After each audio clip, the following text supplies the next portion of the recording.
The biggest crash for the Indian rupee may be coming very soon, where it is likely to go down to rupees 100 against the dollar. But the question is, why is this happening when India's inflation is better, GST reforms have happened, and we also considered amongst the top emerging economies of the world?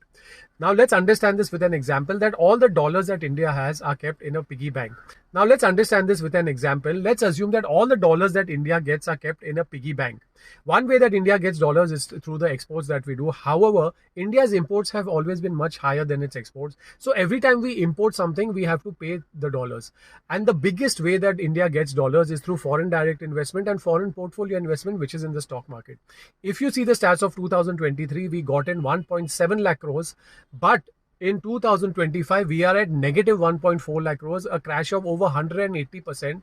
The $1 million question is, why is this happening? Nobody knows. Maybe because China is giving better returns, maybe US is giving better returns, or maybe that the gurus are just fooling us and the rupee may actually become stronger against the dollar and they will make the killing and the common man will get fooled again as he always does. But now that you have this information, what would you hold in your piggy bank? Would you hold rupees or would you hold dollars?